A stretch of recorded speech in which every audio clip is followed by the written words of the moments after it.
ठहरो, कोई जरूरत नहीं पुलिस को मेरे दरवाजे पर बुलाने की। मगर बड़े भैया ये रवि, मैं अभी तक मरा नहीं हूं। घर की छोटी मोटी उलझने मैं खुद सुलझा सकता हूं। साहब जी इन्हें डांटिए, अभी का अभी डांटिए। अरे छोटी मालकिन के गहने चोरी हो गए और ये लोग हम पर शक कर रहे हैं। ये लोग सोच रहे हैं कि वो गहने हम कहीं बेचा है।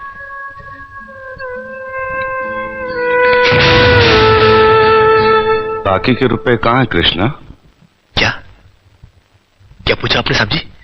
मैं पूछ रहा हूं कि बाकी के रुपए कहां हैं?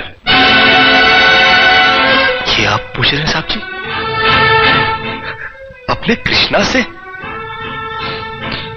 देखो कृष्णा, गलती हर इंसान से होती है।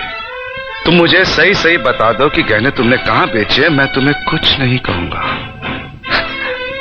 अब कहने के लिए बाकी ही क्या है साहब जी?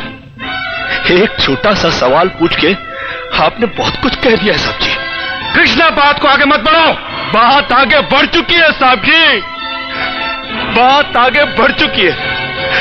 अब तो आप पुलिस को ही बुलाइए। वो जब हमें कुत्ते की तरह मार मार के हमसे पूछेगी ना, अब तो हम तभी बताएंगे कि हम गहने कहां बेच कर आए साहब जी। मत कहो मुझे साहब जी।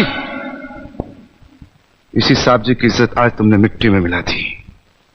क्या कुछ नहीं किया था मैंने तुम्हारे लिए, उसका मुझे तुमने ये बतला दिया। अरे भैया ये आप क्या? अरे हट जाओ ज्योति।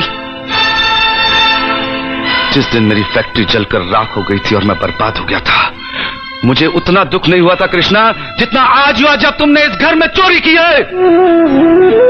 साहब जी, बचपन में जब हमारे माँ बाप मर गए थे ना और हम अनाथ हो गए थे ना, तब भी हमें इतना दुख नहीं हुआ था जितना दुख हमें आज हुआ है जब आपने हमें चोर कहा साहब जी। आपने हमें चोर कैसे कहा साहब जी? और ज्यादा सफाई देने की जरूरत नहीं है। दूर हो जा, मेरी नजरों से दूर हो जा। निकल जा इस घर से। अरे इस घर से ही क्या, इस गांव को ही छोड़कर चले जाएंगे। अरे मुंह जनात का क्या है, काट लेंगे अपनी जिंदगी कहीं भी।